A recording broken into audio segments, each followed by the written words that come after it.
Reserve बँकेने जिल्हा बँकांवर जुन्या नोटा बदलण्यासाठी आणि भरणा करण्यास निर्बंध घातल्याचा फटका राज्याच्या ग्रामीण भागाला सर्वाधिक बसतोय।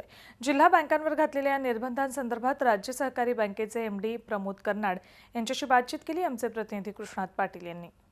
जुन्या नोटा बदलण्या आणि त्याचबरोबर भरणा करण्यासंदर्भात रिझर्व्ह बँकेनं सर्व जिल्हा बँकांना निर्बंध घातलेले आहेत।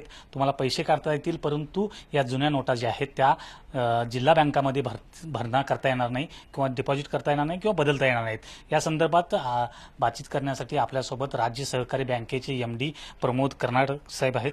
साहेब, कशा पद्धतीनं परिणाम होईल असं वाटतं? कारण 31 जिल्हा बँक आहेत महाराष्ट्रात। सर्वात जास्त जिल्हा बँकांचं जे चेन आहे ती तळापर्यंत रुजलेली आहे। बँकांच्या शाखा गावागावामध्ये गेलेल्या आहेत, ज्या ठिकाणी नॅशनलाइज बँका नाहीत परंतु जिल्हा बँकांच्या शाखा आहेत।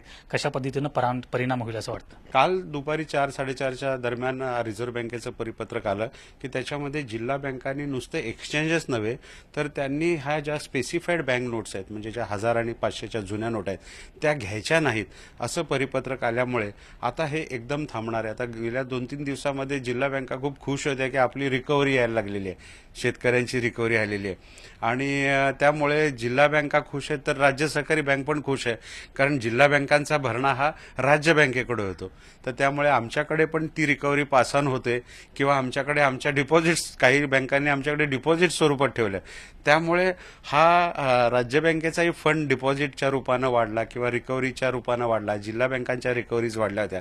हे 3 दिवस झालं होतं, हे अचानक एकदम ह्या कालच्या परिपत्रकामुळे ठप्प झालं आणि त्यामुळे जिल्हा बँका एकदम नाराज झाले। जिल्हा बँकांचं खूप मोठ्या प्रमाणावर प्रतिनिधित्व येत आहे की जिल्हा बँकांनी फोन केलेले आहेत, काही लोक भेटत आहेत आणि काहीतरी आपण यामध्ये करा असं शिखर बँक म्हणून आमच्याकडे अपेक्षा व्यक्त करतात। आता एक शिखर बँक म्हणून सर्व जिल्हा बँकांचं प्रतिनिधित्व तुम्ही करताय, तर शिखर बँक या संदर्भात तोडगा काढण्यासाठी काय प्रयत्न करते? मी आमच्या प्रशासक मंडळाच्या अध्यक्षांशी सुद्धा बोललो आहे आणि रिझर्व्ह बँकेचे गव्हर्नर आहेत त्यांच्याकडे, तसंच युनियन फायनान्स मिनिस्टर जेटली साहेबांकडे आणि त्याचबरोबर राज्याचे मुख्यमंत्री, या तिन्ही स्तरावर राज्य बँक पत्रव्यवहार करण्याचं ठरवलेलं आहे। व्हिडिओ जर्नलिस्ट रवीसह कृष्णात पाटील, झी मीडिया, मुंबई। झी 24 तास रहा एक पाऊल पुढे।